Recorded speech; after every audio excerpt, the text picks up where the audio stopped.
En A Tu Salud, hoy tenemos cita con ICOAN, el Instituto de Cirugía Ortopédica Avanzada de Madrid, del Dr. Ladero, ahora también en Clínica Trinidad, Talavera, calle Miguel Hernández número 2, teléfono 925-680-720. Pues sí, vamos a hablar con el doctor Ladero. A lo largo de este tiempo de confinamiento, desde luego, el que más o el que menos ha cogido algo de peso. Bueno, casi todos. Pues nos hemos puesto como locos en cuanto ha empezado la desescalada a hacer deporte. ¿Qué opina el doctor Ladero de la carrera o running como deporte? ¿Es saludable y recomendable después de todo este tiempo? Doctor Ladero, buenos días. ¿Qué tal está? Hola, buenos días. Pues hombre, mira, yo además soy practicante, o sea, que decir que desde mi punto de vista, pues el running es una actividad física aeróbica saludable y recomendable. Ahora, es como todo, cuando nos lanzamos a practicar cualquier tipo de deporte y sobre todo un deporte aeróbico, pues tiene que ser bajo unas determinadas condiciones, y eso es algo que los corredores que quieran practicar o que hayan empezado a practicarlo ahora o que lo quieran practicar en el futuro tienen que tener en cuenta, y ahora sí que las comentamos. Claro, porque si nunca se ha practicado antes, la carrera no es como irse a andar, ¿no? Bueno, no, es muy conveniente que todos los pacientes tengan en cuenta que este tipo de actividad física es una actividad de impacto. Entonces, el caminar también lo es, por otra parte. O sea, que hay que tener en cuenta una serie de condiciones físicas mínimas para poder practicar este tipo de actividad. Como toda actividad de impacto, pues eso supone unas solicitaciones mecánicas muy particulares a lo que son nuestras extremidades inferiores, nuestra pelvis y nuestra columna, que si no se ha practicado nunca, pues hay que valorar antes de hacerlo, ¿no? Porque esto inevitablemente, si se realiza sin la condición física adecuada, pues puede conllevar lesiones, que esas luego, pues como ahora veremos, son complicadas de tratar. Ahí vamos, a las lesiones traumatológicas. ¿Cuáles son las más frecuentes en los corredores de fondo? Bueno, pues mira, todo lo que afecta sobre todo a cualquier actividad de impacto de las extremidades inferiores, ¿no? Y bueno, pues empezando pues desde más abajo hacia arriba, pues las sobrecargas, sobre todo de los tendones de lo que es el pie, o las tan famosas fascitis plantares, por ejemplo, esas son muy muy comunes. Luego, si subimos un poquito más arriba, pues las lesiones por sobrecarga en todo lo que es la pierna o la diáfisis tibial en los corredores son bastante habituales, en forma de periostitis o, en casos más graves, lo que se llama fractura de estrés. Si subimos un poquito, pues las actividades de impacto sobre la articulación de las rodillas, sobre todo, afectaron lo que es el cartílago de la parte más anterior de nuestra articulación, que se llama la femoropatelar, ¿no? Bueno, pues esa tan famosa y otras veces comentada condromalacia de rótula, que también vemos muchas veces en corredores de fondo. Y si subimos un poquito más arriba, pues ya en la articulación de la cadera, aparte de las tendinitis habituales, que a veces en corredores también vemos en forma, por ejemplo, de trocanteritis, que ya hemos hablado alguna otra semana, pues también las fracturas por sobrecarga o fracturas de estrés del cuello femoral, que en estos corredores de fondo pues son lesiones que pueden llegar a ser graves. O sea, fíjate, todas esas, por comentarte algunas, quizás las más frecuentes, pero también hay otras también. Y volvemos a la fascitis. ¿Qué diferencia hay con el tan renombrado espolón calcáreo? ¿Es lo mismo o no? Bueno, pues eso es el primo hermano. Hay pacientes cuando me consultan sobre el tema que dicen, no, pues si yo no tengo espolón, bueno, pues que el espolón no deja de ser un proceso evolutivo de lo que es una fascitis. La fascitis plantar es la inflamación de la musculatura de la planta del pie, o para ser más exacto, pues de ese tendón que se inserta en nuestro talón y que es el punto final de inserción de la musculatura corta plantar. Bueno, pues esa inflamación crónica se llama fascitis, que se caracteriza pues por ese dolor en el talón, o que a veces se irradia por el arco interno del pie, y el espolón no deja de ser la calcificación, o sea, una inflamación crónica de esa fascia plantar acaba produciendo esa calcificación que es lo que se denomina el espolón, pero el proceso es básicamente el mismo. ¿Y entre periostitis y fractura de estrés?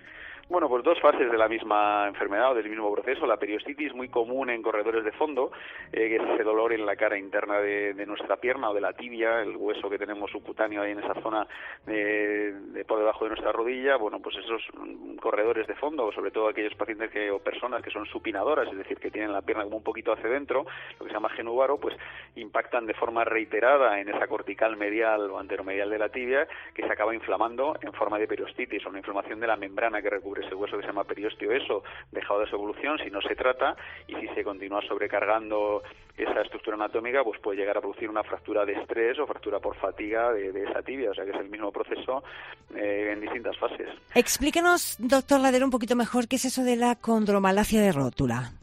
Bueno, pues mira, eso es una lesión muy típica de la articulación de nuestra rodilla, de lo que es la cámara anterior, como te he comentado hace unos minutos, y lo que básicamente supone es una inflamación versus degeneración de ese cartílago de la parte más anterior de nuestra rodilla, de ese huesecillo sesamoideo que tenemos en la parte delante, que se llama rótula. Bueno, pues en esa actividad de impacto o de flexoextensión resistida de nuestra rodilla, pues lo que se produce es un impacto de ese cartílago rotuliano con el cartílago de nuestra tróclea femoral, de nuestro fémur, que se puede llegar a inflamar, eso es lo que se llama condromalacia, o a veces incluso a degenerar, y eso es lo que se llama condropatía, ¿no? O sea que es un proceso de inflamación o degeneración del cartílago de nuestra rótula, a veces asociado a alteraciones anatómicas, de mala alineación y muchas veces pues actividades de sobreesfuerzo más o menos mantenido, como puede ser por ejemplo la carrera. Ya que se trata de lesiones por sobrecarga, ¿se pueden tratar con complementos dietéticos? ¿Son útiles? Bueno, pues vamos a ver, las fracturas de estrés obviamente no, pero mira, por ejemplo la condromalacia o esa inflamación del cartílago rotuliano, esa por ejemplo pues sí, ¿no? Tiene su alternativa de tratamiento en lo que llamamos los condroprotectores, que son pues estas sustancias, complementos dietéticos que lo que hacen es fortalecer o mejorar un poco las condiciones mecánicas de ese cartílago, ¿no? Nutriéndolo bien, poniendo nuestro torrente circulatorio pues a disposición de ese cartílago todos esos productos o sustancias que le benefician, ¿no? Como el ácido hialurónico, el tinsulfato, sulfato de glucosamina, colágeno y demás, ¿no? O sea que en determinadas patologías por sobrecarga, sobre todo cartílago, yo diría que sí son útiles. ¿Qué se puede hacer si estas lesiones por sobrecarga no se curan con reposo deportivo? ¿Qué técnicas de tratamiento hay? Bueno, pues vamos a ver, efectivamente el reposo deportivo, estas lesiones por sobrecarga, pues la primera alternativa dentro del armamentístico o del armamentario terapéutico que tienen estas patologías.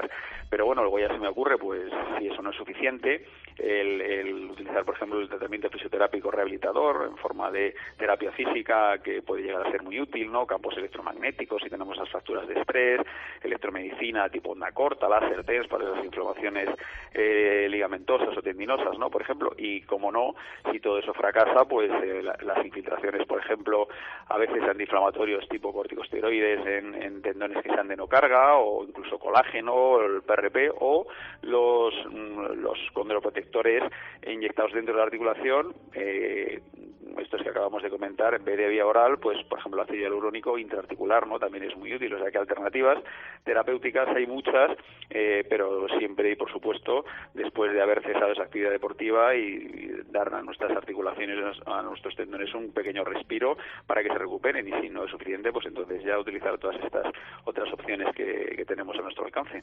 Y lo que no nos gusta nada, ¿es necesario en estas lesiones por sobrecarga, si se cronifican, pasar por quirófano? Bueno, normalmente no, ninguna lesión por sobrecarga normalmente es una buena candidata a una cirugía. Sí que es cierto que hay alguna alternativa que en casos extremos podemos llegar a necesitar, por ejemplo en estas fracturas de estrés, ¿no?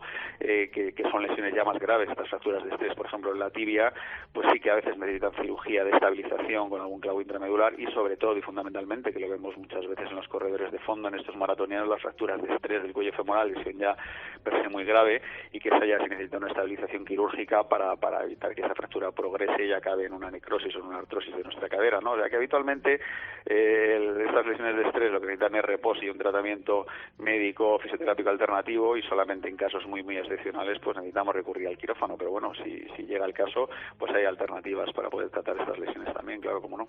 ¿Y qué pronóstico tienen estos nuevos deportistas si se lesionan de cara a volver a practicar ese deporte que, por decirlo de alguna manera, acaban de descubrir?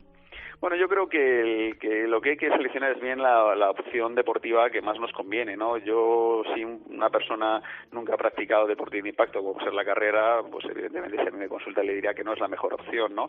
Más que nada porque las lesiones son muy, muy habituales. Estos corredores a partir de los 40 años que empiezan con esa actividad, lo más normal es que acaben con alguna lesión por sobrecarga. Entonces, pues bueno, yo siempre les recomiendo otro tipo de actividades deportivas que sean de no impacto, pues bicicleta estática, elíptica, natación, que son mucho más recomendables para proteger nuestras articulaciones. Si por el contrario, pues es una actividad deportiva que ya veníamos practicando y el deportista se lesiona, pues bueno, después de un tratamiento correcto, porque no puede volver a retomar su actividad. Pero si es un corredor novel, yo le diría que probablemente lo más recomendable es que piense en otra actividad que sea menos lesiva para sus articulaciones y que seguramente le permita mantener su condición física a un nivel óptimo sin necesidad de arriesgarse a tener ningún tipo de lesión.